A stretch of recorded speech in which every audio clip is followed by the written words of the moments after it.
মাননীয় তথ্য ও সম্প্রচার মন্ত্রী জনাব জহিরুদ্দিন স্বপন, জনাব জহিরুদ্দিন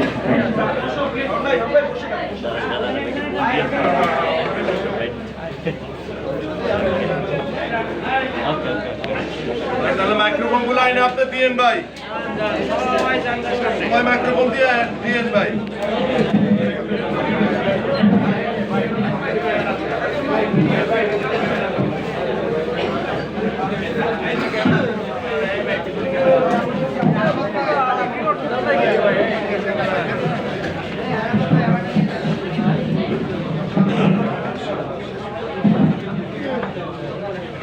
গণপ্রজাতন্ত্র ও জাতীয়তাবাদের অগ্রদূত জননেতা মশিউর রহমান জাদু মিয়ার ৪৭তম মৃত্যুবার্ষিকী উপলক্ষে আলোচনা সভা, এবং এই আলোচনা সভায় এখন প্রধানমন্ত্রী বক্তব্য দিচ্ছেন।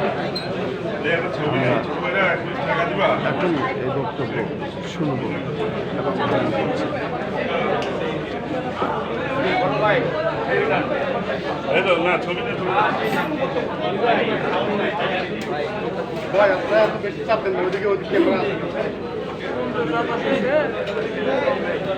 প্রধান আলোচক বক্তব্য দিচ্ছেন জহিরুদ্দিন স্বপন, এমপি ও মন্ত্রী, তথ্য ও সম্প্রচার মন্ত্রণালয় দায়িত্বে যিনি আছেন। জহিরুদ্দিন স্বপন বক্তব্য দিচ্ছেন।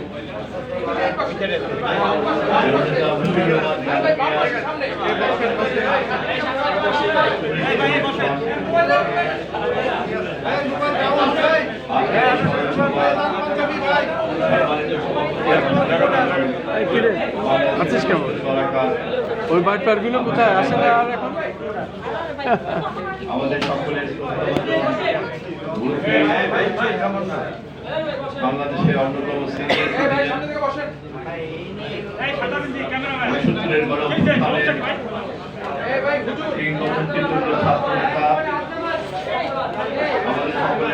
শিক্ষক, বাংলাদেশের শ্রদ্ধাভাজন একজন বিশিষ্ট বুদ্ধিজীবী আমাদের আজকের এই অনুষ্ঠানের অন্যতম অতিথি মশিউর রহমান জাদু মিয়ার এক সময়কার তরুণ সহকর্মী জনাব জেদার বক,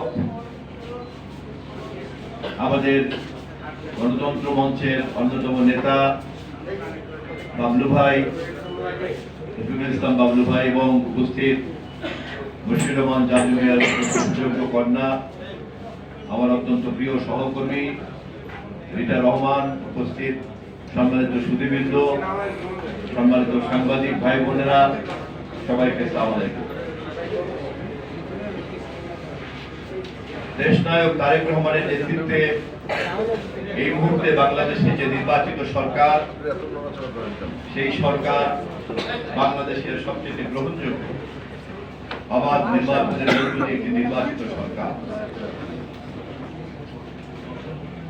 সরকার গঠন হওয়ার মাত্র কিছুদিন আগে আমরা হারিয়েছি আমাদের মাতৃতুল্য নেত্রী, মজলুম জননেত্রী, দেশনেত্রী বেগম খালেদা জিয়া।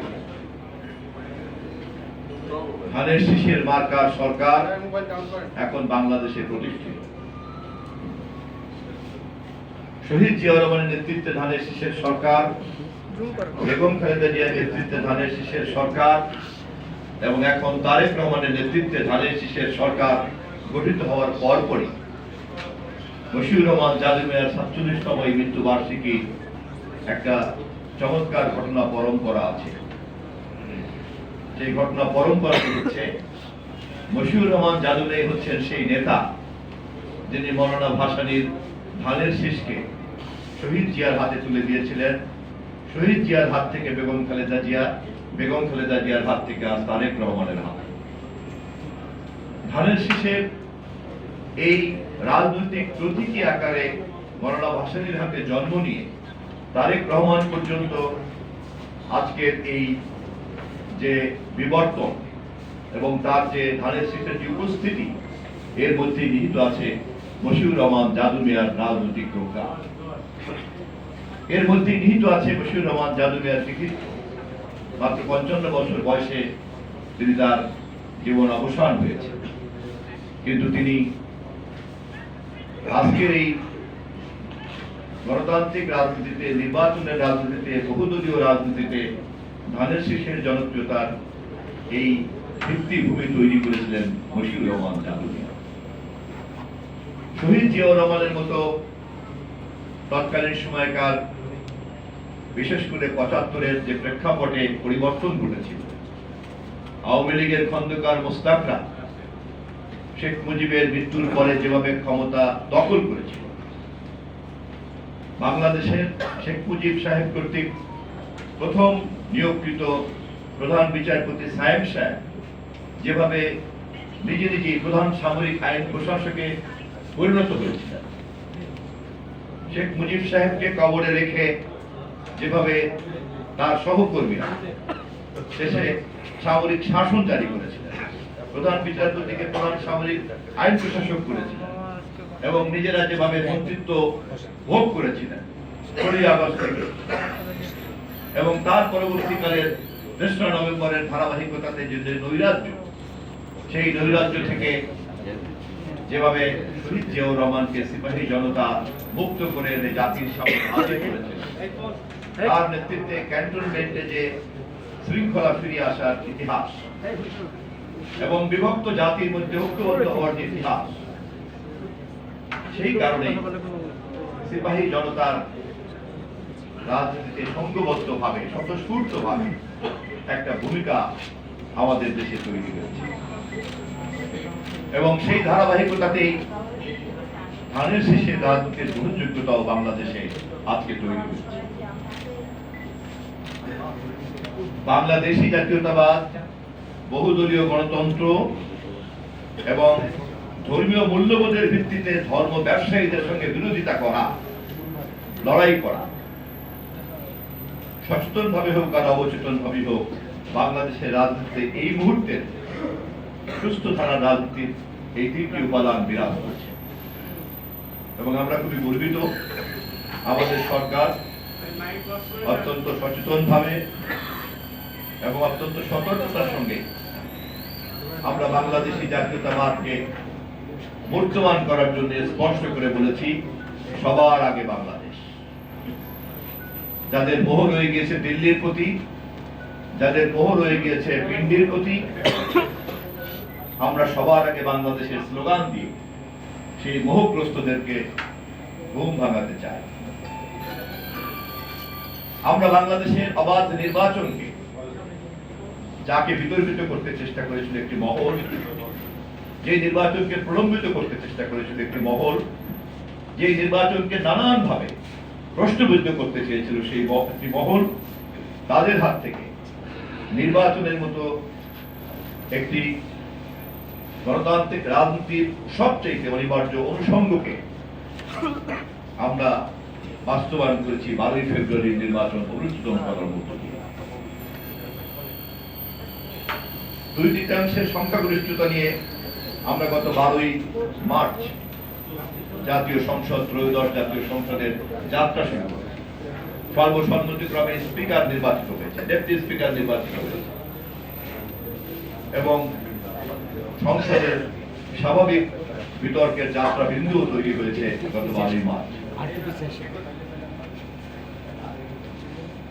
1991-এ দেশনেত্রী বেগম খালেদা জিয়ার নেতৃত্বে যেভাবে সংসদীয় রাজনীতি নতুন করে প্রাণ ফিরে পেয়েছিল, যা পরবর্তীতে স্বৈরাচারী এরশাদ ছিনতাই করে নিয়ে গিয়েছিল,